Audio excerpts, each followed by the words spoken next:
तो अब हम लोग चैप्टर नया स्टार्ट करने जा रहे हैं, वेव ऑप्टिक्स। और सबसे पहला कुछ जो कॉन्सेप्ट आता है वो होता है वेव फ्रंट का। अगर कोई पॉइंट सोर्स है तो वो स्फेरिकल वेव फ्रंट रिलीज़ करता है।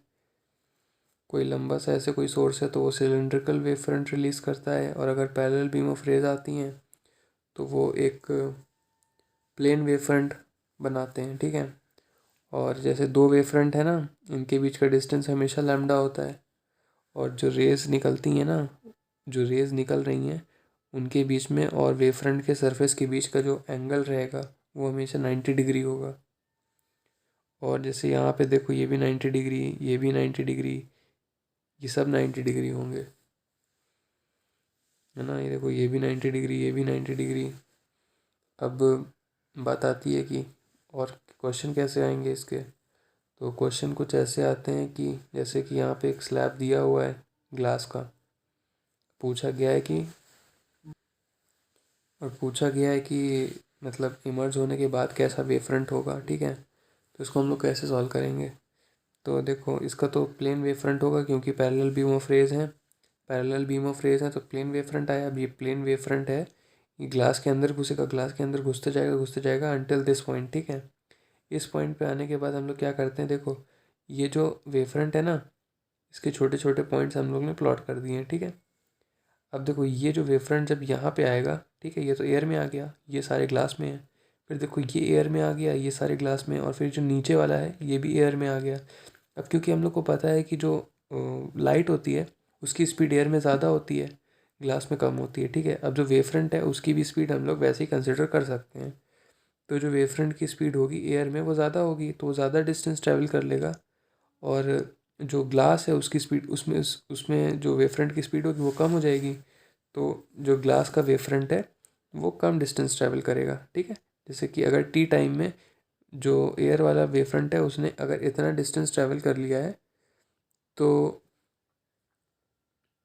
जो ये वाला होगा वो इतना ही डिस्टेंस ट्रैवल करा। ये वाला मतलब ये वाला डिस्टेंस इतना करा, मतलब थोड़ा थोड़ा करेगा, ठीक है। तो हम लोग ऐसे सेंटर पॉइंट को ही मान लेते हैं कि इतना डिस्टेंस ये पीछे आ रहा। और फिर ये वाला डिस्टेंस, ये वाला देखो एयर में है तो ये वाला भी इसके बराबर ही करेगा डिस्टेंस कवर, ठीक है। और फिर देखो, ये वाला भी सेंटर पे है ग्लास के तो ये कम डिस्टेंस ट्रैवल करेगा। और ये वाला देखो एयर से निकल रहा है तो ये भी इसके इसके बराबर डिस्टेंस ट्रैवल करेगा ये, ठीक है। तो अपने पास एक वेव फ्रंट आ गया ये इस टाइप का, ठीक है। तो अपने पास जो इमर्जेंट वेव फ्रंट होगा वो कुछ ऐसा दिखेगा। इसको समझने का एक और तरीका है कि ये जैसे है, अब देखो कॉन्वेक्स लेंस में हम लोग ने पढ़ा है कि जो रेज होती हैं वो कन्वर्स करती हैं, ठीक है। और कॉनकेव लेंस में डाइवर्स करती हैं, ठीक है। तो देखो, अगर वेवफ्रंट की बात आती है तो हमने बोला था कि जो वेवफ्रंट जो होगा उसके और लाइट रेस के बीच का एंगल जो रहेगा वो हमेशा 90 डिग्री होगा। तो इन लाइट रेस में के मतलब हम लोग कैसा वेवफ्रंट बनाएं कि जो एंगल हो वो 90 डिग्री हो वेवफ्रंट और लाइट रे के बीच में। तो हम लोग को कुछ ऐसा बनाना पड़ेगा, है ना। और ताकि ये 90 हो जाए, है ना।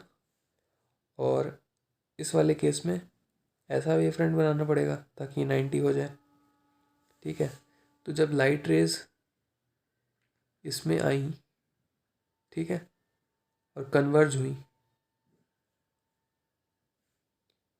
ठीक है, क्योंकि ये कॉन्वेक्स लेंस की तरह है तो इसका जो वेवफ्रंट हुआ कैसा बनेगा, ऐसा बनेगा कुछ। और जब इसमें आई और डाइवर्ज हुई, ठीक है, तो कैसा वेवफ्रंट बनेगा, ऐसा वेवफ्रंट बनेगा 90 डिग्री बनाने के लिए।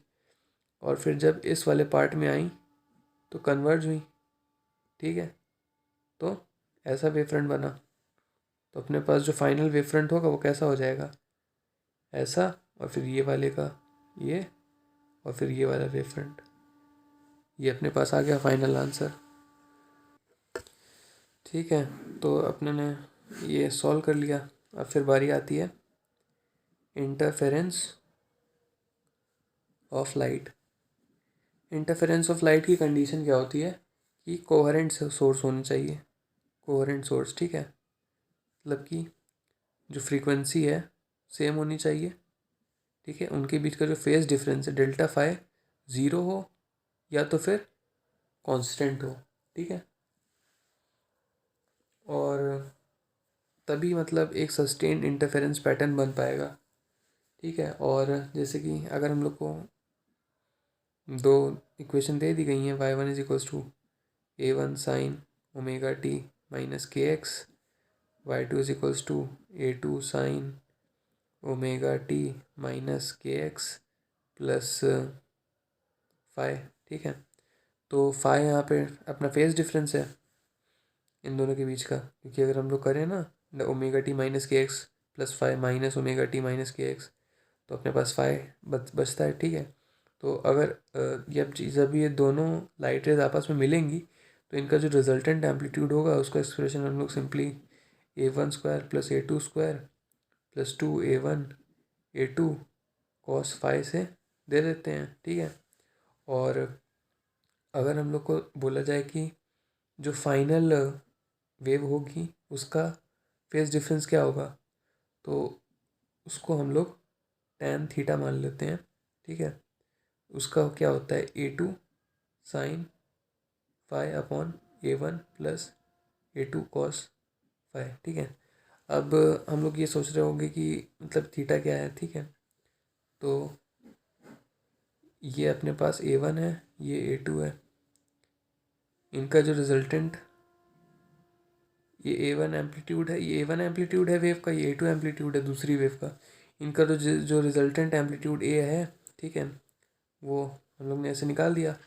अब a1 और a2 के बीच का जो एंगल है ना, इसको हम लोग ने बोला है फाई, और a1 और a के बीच का जो एंगल है ये वाला, इसको हम लोग बोल रहे हैं थीटा। और इस एक्सप्रेशन से उस थीटा को हम लोग निकाल सकते हैं। और एक एक शॉर्टकट भी है इसको याद रखने का कि tan थीटा की जो वैल्यू होती है वो sine theta upon cos theta होती है। तो ऊपर साइन फाई आएगा, नीचे कॉस फाई आएगा, ठीक है। और फिर इसी एक्सप्रेशन को अगर हम थोड़ा अच्छे से और देखें तो इसको हम लोग लिख सकते हैं a square equals to a1 square plus a2 square plus 2a1 a2 cos phi. हम लोग को पता है कि आई जो होता है directly proportional to A square होता है, intensity is directly proportional to A square. तो ए की वैल्यू को ए स्क्वायर को हम लोग I is equals to i1 plus i2 plus 2 under root i1 i2 cos phi लिख सकते हैं, ओके, ठीक है। अब यहाँ पे बारी बारी आती है कि अब जैसे कि देखा जाए तो इस वाले एक्सप्रेशन को देखते हैं, ठीक है। अगर इस वाले एक्सप्रेशन में जो कॉस फाई है ना, उसकी वैल्यू अगर +1 हो गई तो अपनी जो ये जो एक्सप्रेशन है इसकी वैल्यू मैक्सिमम हो जाएगी, है ना। तो ए मैक्स की वैल्यू क्या हो जाएगी अपने पास फिर a1 प्लस a2। और अगर कॉस फाई की वैल्यू हम लोग -1 रख देते हैं तो ए मिनिमम आ जाएगा, उसकी वैल्यू क्या हो जाएगी a1 माइनस a2। अब इसी तरीके से अगर देखा जाए तो इंटेंसिटी का जो एक्सप्रेशन है उसमें अगर कॉस फाई की वैल्यू +1 रख देते हैं तो इंटेंसिटी जो मैक्स होगी उसकी वैल्यू क्या हो जाएगी √i1 प्लस √i2 का होल स्क्वायर। और अगर -1 रख देते हैं तो आई मिन की वैल्यू क्या हो जाएगी √i1 माइनस √i2 का होल स्क्वायर, ठीक है। और अब हम लोग यहाँ पे एक और चीज़ ध्यान रखने वाली बात है कि अगर जैसे कि क्वेश्चन में कुछ आ गया कि विड्थ दी गई है, ठीक है, विड्थ दी गई है स्लिट्स की अलग अलग, जिससे आगे हम लोग पढ़ेंगे ना YDSE पैटर्न। तो उसमें अगर विड्थ ऑफ द स्लिट्स की विड्थ जो है वो अलग अलग दी गई है तो हम लोग ये अप्लाई कर सकते हैं कि विड्थ की जो स्लिट्स की जो विड्थ होगी ना, that is directly proportional to intensity, और intensity is directly proportional to amplitude का स्क्वायर। तो ये एक रिलेशन हम लोग को ध्यान में रखना है, क्योंकि जितनी मोटी स्लिट होगी उतनी ज़्यादा इंटेंसिटी से लाइट निकलेगी वहाँ से। ये क्वेश्चन में काम आ सकता है। और अगर हम लोग देखें कि यहाँ पे जैसे कॉस फाई की वैल्यू +1 कब होगी, कॉस फाई की वैल्यू +1 होगी 0 पे, 2 पाई पे, 4 पाई। ठीक है, तो हम लोग कह सकते हैं कि जब फाई की वैल्यू 2n पाई के बराबर होगी तो अपने पास ए मैक्स आएगा। ये जो ए मैक्स है ये आएगा। और अगर इसको हम लोग फेज डिफरेंस के उसमें भी करें, मतलब कि पार्ट डिफरेंस के उसमें करें, तो हम लोग ये देख सकते हैं जैसे कि फॉर्मूला होता है अपने पास Δ φ/2π इज इक्वल्स टू Δx/λ। तो Δ φ की जगह अगर 2πn रखें हम लोग तो 2πn/2π is equals to Δx/λ। 2π से 2π कट गया तो Δx की वैल्यू n λ आ गई। ठीक है, तो Δx की अगर अपने पास पार्ट डिफरेंस जो है वो n λ के बराबर है तो अपना ए मैक्स आएगा। ठीक है, कंडीशन फॉर कंस्ट्रक्टिव इंटरफेरेंस की वैल्यू, कंस्ट्रक्टिव इंटरफेरेंस क्या है कि Δx की वैल्यू n लैम्डा के बराबर हो जाए। और सिमिलरली अगर हम लोग देखें कॉस फाई की वैल्यू -1 कब आएगी, जब अपने पास π/2 ये 3π/2 या तो फिर